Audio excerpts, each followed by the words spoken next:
అక్కినేని అఖిల్ గత సంవత్సరం దీపావళికి విడుదలైన అఖిల్ సినిమా ఘోర పరాజయం చెందడంతో ఆ సినిమా పరాజయానికి అక్కినేని కుటుంబం అంత షాక్లోకి వెళ్లిపోయి తేరుకోవడానికి చాలా కాలం పట్టింది. అయితే ఆ షాక్ నుండి అఖిల్ తేరుకుని తన రెండవ సినిమా విజయంలో దృష్టి పెట్టడానికి దాదాపు సంవత్సరం పట్టడమే కాకుండా అనేక అయోమయాల మధ్య తాను సతమతమవుతూ తనకు కథలు చెప్పడానికి తన దగ్గరకు వచ్చిన దర్శకులను అయోమయంలో పడేశాడు అఖిల్.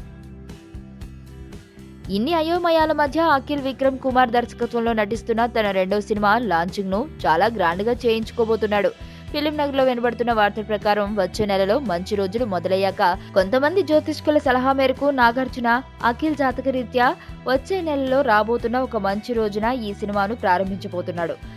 అఖిల్ కొత్త సినిమా ప్రారంభాన్ని ఒక రీలాంచింగ్ ఫంక్షన్ స్థాయిలో మార్చి అత్యంత భారీ స్థాయిలో నిర్వహించి అభిమానులలో జోష్ను పెంచి అఖిల్ కు మళ్లీ మరో కొత్త ఇమేజ్ తీసుకురావడానికి నాగార్జున చాలా వ్యూహాత్మకంగా వ్యవహరించబోతున్నట్లు వార్తలొస్తున్నాయి.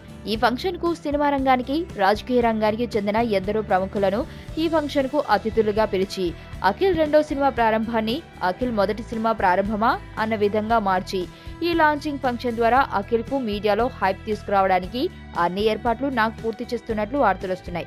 అంతేకాదు ఇదే సంవత్సరం డిసెంబర్లో అఖిల్ మ్యారేజ్ ఎంగేజ్మెంట్ కూడా జరగబోతున్న నేపథ్యంలో అఖిల్ కు జాతకపరంగా ఏర్పడ్డ సమస్యలు ఈ సంవత్సరంలో తీరిపోతాయని నాగార్జున భావం. అయితే మాస్ హీరోగా సెటిల్ అవుదామని అఖిల్ కలలు గంటున్న నేపథ్యంలో ప్రయోగాత్మక సినిమాలకు చిరునామాగా ఉన్న విక్రమ్ కుమార్ చెప్పిన కథకు అఖిల్ ఎలా బుట్టలో పడ్డాడు అన్న విషయంపై ఇప్పుడు అంతా ఆశ్చర్యపోతున్నారు. అయితే ఈ సినిమాకు నాగార్జున స్వయంగా అన్నపూర్ణ స్టూడియోస్ తరపున నిర్మిస్తూ ఉండటంతో ఈ సినిమా ద్వారా అఖిల్ కు ఓ కొత్త ఇమేజ్ ఇవ్వడానికి అన్ని జాగ్రత్తలు తీసుకుంటున్నట్లు తెలుస్తుంది. ఈ సినిమాలో హీరోయిన్ పాత్రకు కూడా చాలా ప్రాధాన్యత ఉన్న నేపథ్యంలో అఖిల్ కొత్త సినిమాకు అన్ని విధాలా అఖిల్ కు సరిపోయే కత్తి లాంటి హీరోయిన్ గురించి అటు నాగ్ ఇటు విక్రమ్ కుమార్లు తమ అన్వేషణ ప్రారంభించినట్లు టాక్ వినిపిస్తోంది.